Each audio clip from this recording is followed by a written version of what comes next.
오늘 하나님께 주시는 말씀은 열왕기하 10장 18절부터 36절까지의 말씀입니다.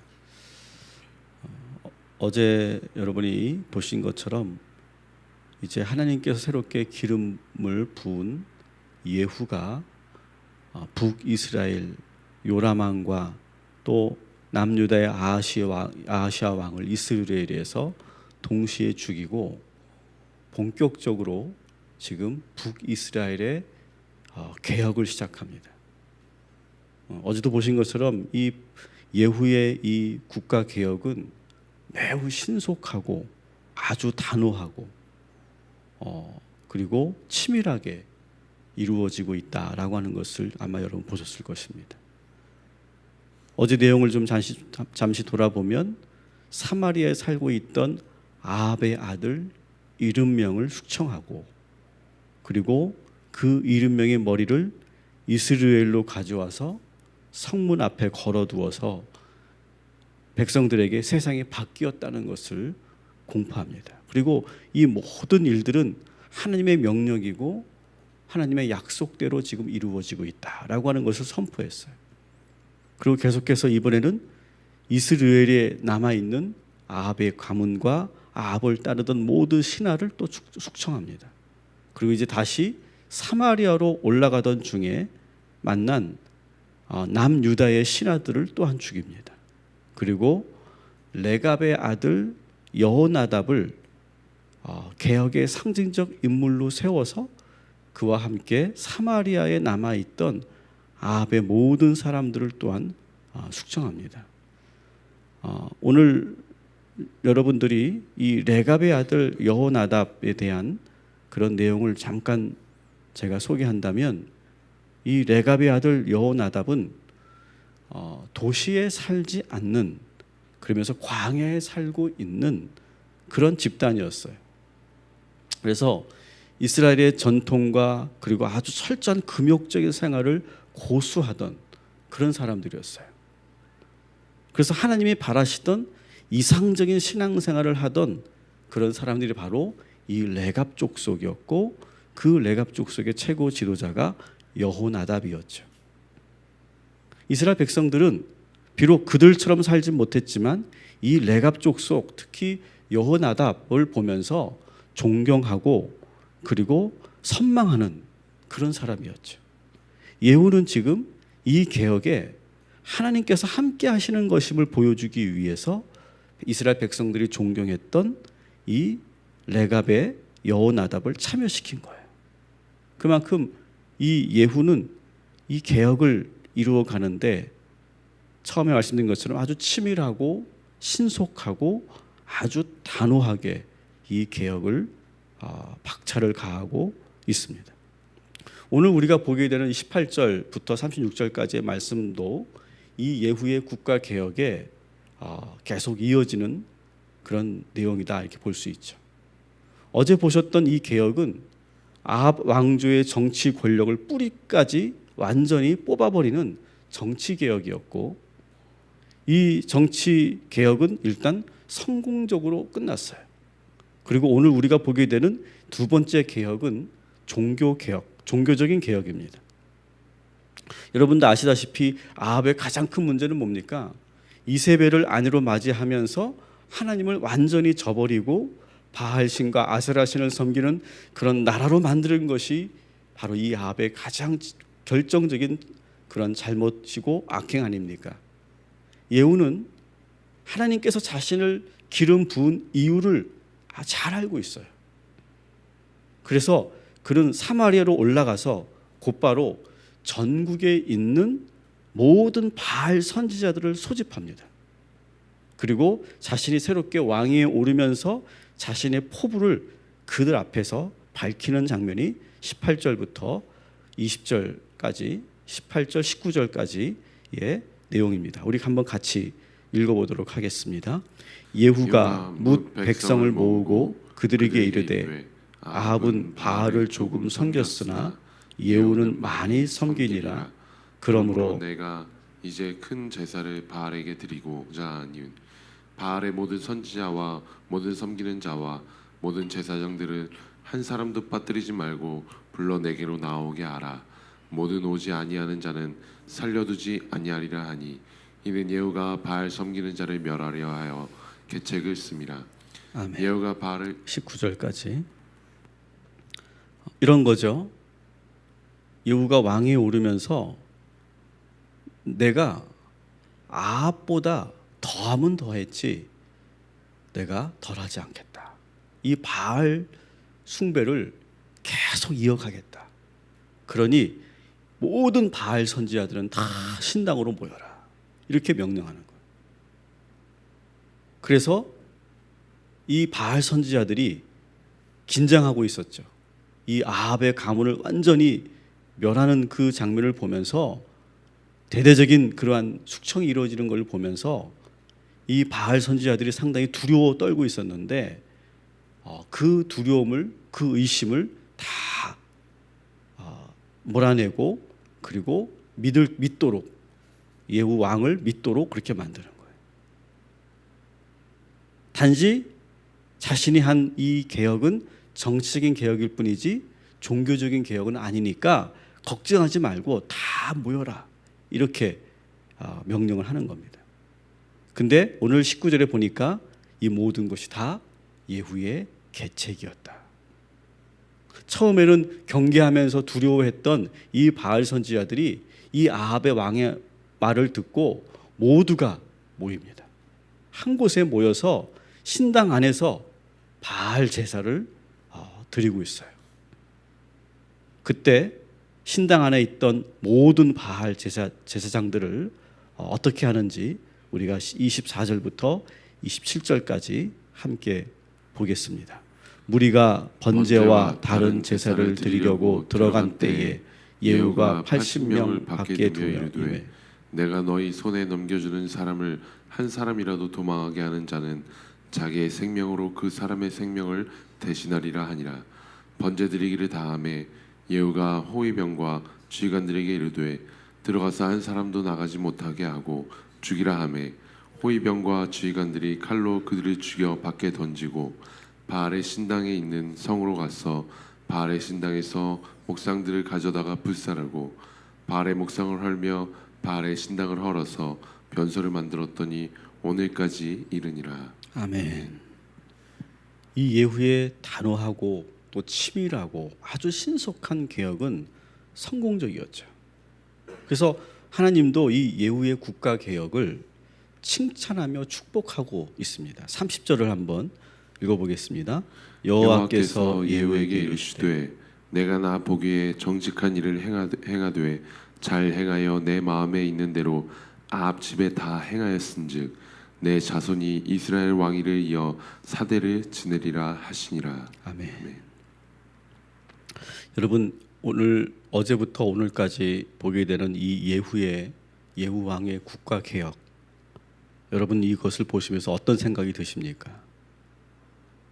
아마 마음이 여리신 분들은 야, 이렇게 많은 사람이 끔찍하게 숙청당하는 이 장면을 보면서 어쩌면 마음이 무겁고 야, 꼭 이렇게까지 많은 사람이 피 흘려야 하나라고 하는 의문이 드실 수도 있습니다.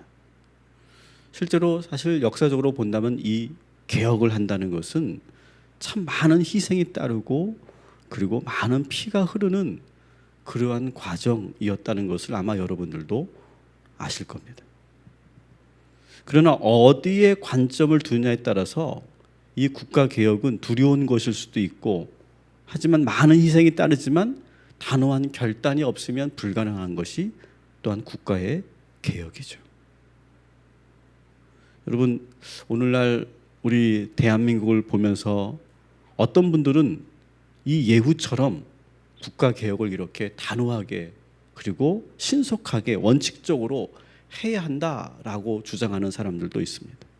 반대로 어떤 사람들은 너무 지나치고 더 국가가 혼란스러워질 것이고 지금 잘못된 방향으로 가서 결국 국가에 큰 해를 입힐 것이다 이렇게 보는 분들도 있습니다.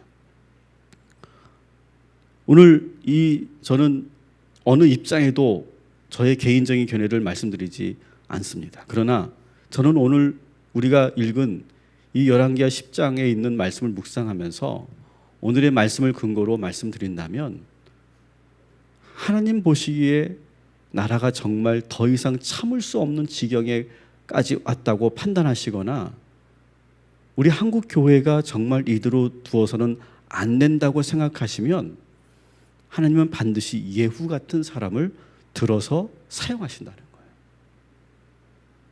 우리는 그것을 잘 봐야 돼요. 개혁적인 누군가를 하나님께서는 세워서 그 사람을 사용하세요. 그리고 예후같이 아주 신속하고 단호하게 그렇게 개혁을 단행하고, 마치 예수님께서 성전에 가셔서 채찍으로 내리치시고 그 모든 자판을 둘러엎으신 것처럼 강하게 손대신다는 것을 우리는 잊지 말아야 합니다. 그때 저는 우리들이 이 하나님께서 이제 심판하실 때, 개혁을 하실 때 우리들이 어느 위치에 서 있어야 하는지를 우리가 잘 오늘 이 시간 기도하면서 묵상하는 그런 시간이 되기를 저는 바랍니다. 하나님께서 이렇게 이 북이스라엘을 개혁하겠다 이렇게 생각하셨을 때에 많은 사람들을 통해서 이 북이스라엘의 개혁을 단행하고 계시죠. 처음에 어디서부터 시작됩니까? 엘리사에서부터 시작되죠. 엘리사가 하나님의 계획을 처음 실행에 옮깁니다. 그래서 그의 제자 선지자들을 예후에게 보내서 기름을 붓게 합니다. 그리고 그 제자들은 목숨을 걸고 그 명령대로 예후의 머리에 기름을 붓죠. 또 예후가 기름 부음을 받았다는 소식을 듣고 함께 있었던 그러한 장수들은 그 개혁에 동참하죠. 또 좀 전에 소개했던 것처럼 레갑의 아들 여호나답도 같이 거기에 동참합니다. 그리고 성문에 걸린 아합의 70명의 아들들의 머리를 보고 하나님의 뜻을 거기서 알고 그 백성들이 그 개혁에 동의하는 그런 장면이 오늘 우리가 보게 되는 장면입니다. 저는 그런 제 스스로 그런 생각을 저는 자주 하고 묵상하는 그런 주제가 있는데, 나의 위치, 나의 좌표를 어디에 두어야 할까? 나는 어떤 자세를 취해야 될까? 그런 생각을 저는 많이 스스로에게 합니다. 나는 어떤 스탠스를 취해야 될까? 나는 어떤 좌표에 지금 있어야 할까? 그런 고민과 생각을 많이 하고 또 하나님께 많은 기도의 제목을 가운데 이런 기도를 할 때가 참 많이 있어요. 저는 오늘 여러분이 기도하실 때 여러분이 가정에서도 교회에서도 여러분의 직장에서도 우리가 대한민국 안에서도 나는 지금 어느 위치에 서 있어야 할까? 어느 좌표에 나는 있어야 할 것인가? 그것을 여러분 깊이 묵상할 때 하나님께서 우리가 처해야 될 자세와 위치를 말씀하여 주실 줄 믿습니다. 그래서 좌표라고 하는 것은 우리가 수학에서 배운 것처럼 X와 Y의 좌표가 있지 않습니까? 나는 어느 좌표에 어느 지점에 서 있어야 할까? 그냥 감정적으로 내키는 대로 있는 것이 아니라 나를 알고 그리고 하나님의 뜻이 무엇인지를 잘 헤아리고 그리고 정확하게 그 위치에 서 있을 수 있는 그런 지혜가 필요하죠. 지금 북이스라엘이 하나님의 그 개혁 앞에 지금 소용돌이 치면서 그 놀라운 그런 개혁이 순식간에 이루어지고 있는데, 어떤 사람들은 그 하나님의 개혁에 동참하는 사람들이 있고 어떤 사람들은 그 개혁에 저항하는 사람이 있고 반하는 사람들이 있었다는 것이죠. 사랑하는 성도 여러분, 저는 우리 모두가 하나님의 편에 서고 하나님이 원하시는 그 위치에 서고 그리고 하나님이 원하시는 그 새로운 개혁에 우리가 예후처럼 그리고 많은 그런 사람들처럼 쓰임 받게 되기를 주님의 이름으로 축원합니다. 그리고 오늘 저는 여러분의 가정도 오늘 여러분이 기도할 때 새로운 변화가 일어나게 되길 소망합니다. 여러분의 일터도 새롭게 변화되길 소망합니다. 우리들의 교회도 하나님께서 새롭게 변화시켜 주실 줄 믿습니다. 우리나라 대한민국도 새로운 변화가 일어나게 될 줄 믿습니다. 그런데 이 예후의 개혁은 완벽하지 못했다라고 하는 것이 오늘 이 평가입니다. 29절 그리고 31절을 한번 같이 읽어보도록 하겠습니다. 이스라엘에게 범죄하게 한 느바세 아들 여로보암의 죄 곧 베델과 단에 있는 금송아지를 섬기는 죄에서는 떠나지 아니하였더라. 그러나 예후가 전심으로 이스라엘 하나님 여호와의 율법을 지켜 행하지 아니하며 여로보암이 이스라엘에게 범죄한 그 죄에서 떠나지 아니하였더라. 아멘. 아합은 예후는 아합의 이방 종교를 완전히 뿌리 뽑는 데 성공했어요. 이거 정말 엄청난 일이었습니다. 그런데 그는 여로보암의 종교 정책을 그대로 고수해요. 북이스라엘은요, 지금 크게 세 개의 종교적인 흐름이 있었어요. 첫 번째는 여로보암이 단행하는 종교 방향이 있었어요. 그리고 또 한 방향은 아합이 만들어냈던 그런 종교 방향이 있었고, 또 세 번째는 선지자들이 계속 고수하였던 그런 신앙 방법이 있었어요. 근데 선지자들이 고수했던 신앙 방법이 하나님께서 원하시는 방법인데 북이스라엘은 그 부분에 대해서는 신경을 쓰지 않아요. 그래서 처음에는 일대 왕이었던 여로보암은 금송아지를 만들어서 거기서 제사 드리게 하는 그런 정책을 폈고, 또 아합은 거기에 한 발 더 나아가서 이방 종교들을 다 수입해서 그래서 우상들을 만드는 종교 정책을 펼쳤던 거죠. 여기에 예후가 아합의 종교적인 정책을 모두 지금 뿌리쳐 뽑아버린 거예요. 근데 여로보암의 종교 정책을 그대로 고수했다라고 하는 것이 오늘 이 본문에서 나오는 그런 내용입니다. 이 여로보암의 종교 정책을 제가 좀 설명을 드린다면, 여로보암의 종교 정책은 뭐냐? 여러분, 그 당시에 하나님을 믿는 그런 신앙은 어디를 중심으로 이루어집니까? 예루살렘을 중심으로 이루어지죠. 근데 예루살렘은 어디 위치에 있습니까? 남유다에 위치해 있죠. 그러면 북이스라엘의 사람들은 나라가 분단됐음에도 불구하고 남쪽으로 내려가서 예루살렘에서 제사를 드려야 되는 거예요. 그러다 보면 북쪽에 있는 북이스라엘의 백성들이 자꾸 남유다로 넘나들면서 국가가 점점 약해질 것을 두려워합니다. 그래서 북이스라엘의 왕들은 계속 그렇게 말하는 거야. 야, 너희들이 예루살렘으로 가지 않아도 된다. 우리가 스스로 신당을 세워놓고 거기서 제사 드릴 수 있도록 만들어 줄게. 그래서 북이스라엘에는 두 개의 그런 신당을 만들어 놨어요. 베들에 하나 만들고, 그리고 북쪽에 있는 단에 신당을 두 개를 세워놓고 거기에 하나님을 형상화한 금송아지를 만든 거예요. 이건 이방신은 아니에요. 근데 금으로 만든 송아지 앞에서 제사를 드려도 된다. 예루살렘 그 남유다로 그 국경을 넘어갈 필요가 없이 우리가 두 군데 세워놓을 테니까 거기서 제사를 드려라. 이것이 바로 여로보암의 종교 정책이에요. 이것이 정치적으로는 상당히 유익한 그런 정책이었죠.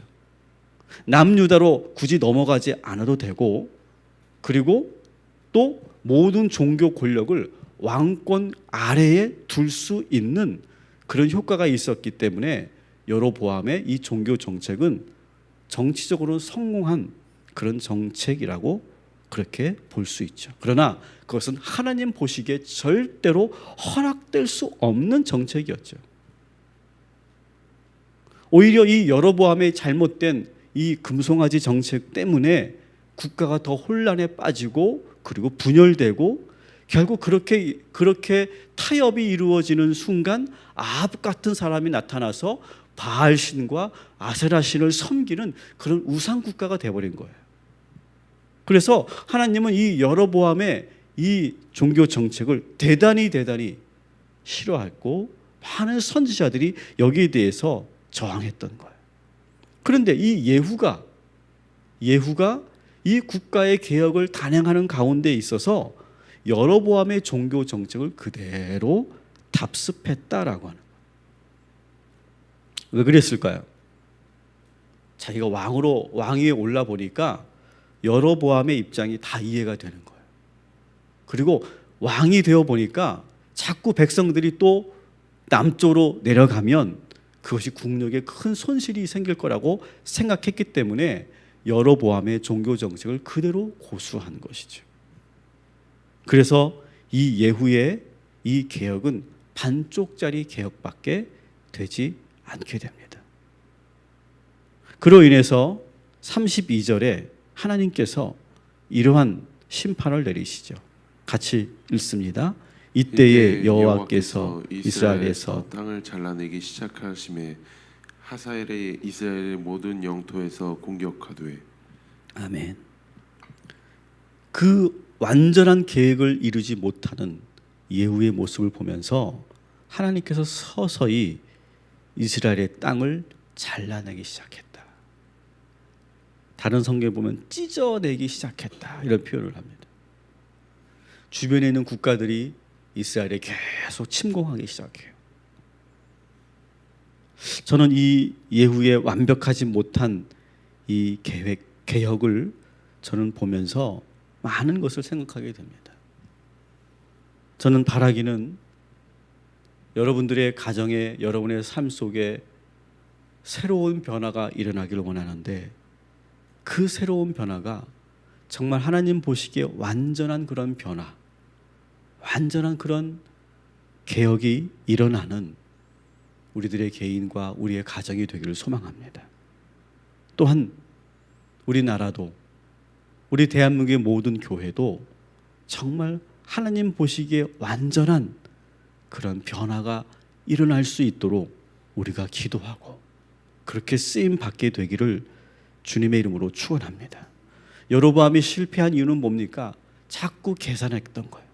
정치적으로 계산해 보니까 이 여로보암의 이 종교 정책이 예후가 보기에는 좋아 보였던 거예요.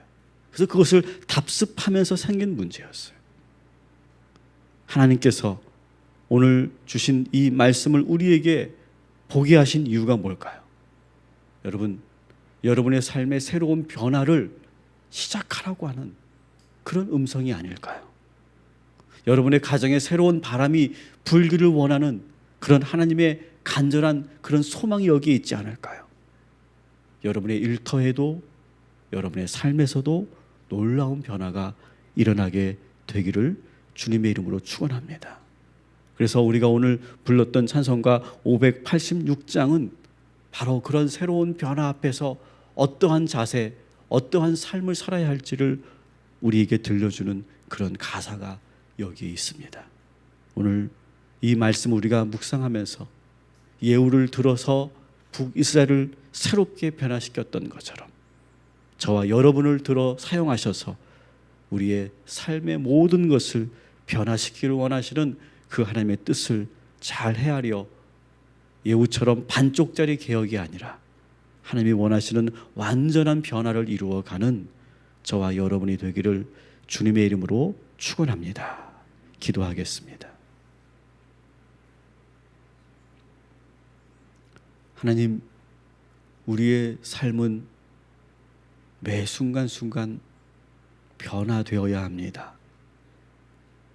고여 있으면 썩게 되고 악취가 나게 돼 있습니다.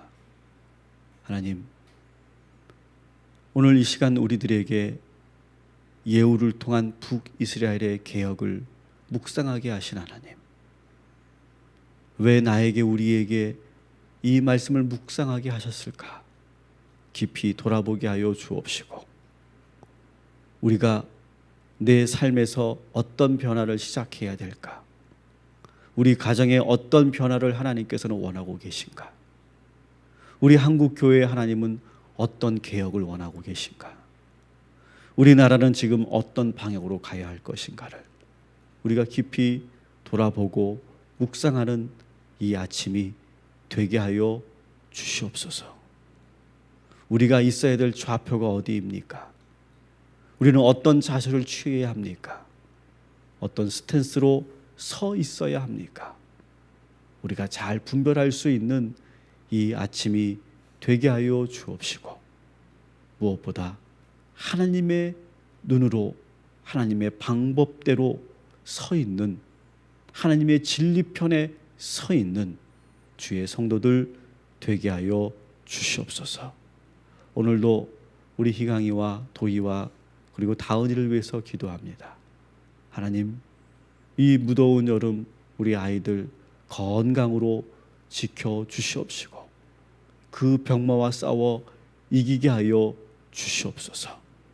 우리 동탄 꿈의 교회 성도들 모두에게 주님 건강 허락하여 주옵시고, 이제 휴가 일정을 보내고 있는 우리 모든 식구들에게 행복하고 그리고 기억에 남을 그런 일정 될 수 있도록 인도하여 주옵시고, 또한 이제 다급한 상황으로 이제 하루하루를 기도하며 눈물로 보내는 우리 성도들에게도 주님 함께 하셔서 위로하여 주시옵시고 붙잡아 주셔서 마음 약해지지 않도록 주님 함께하여 주시옵소서.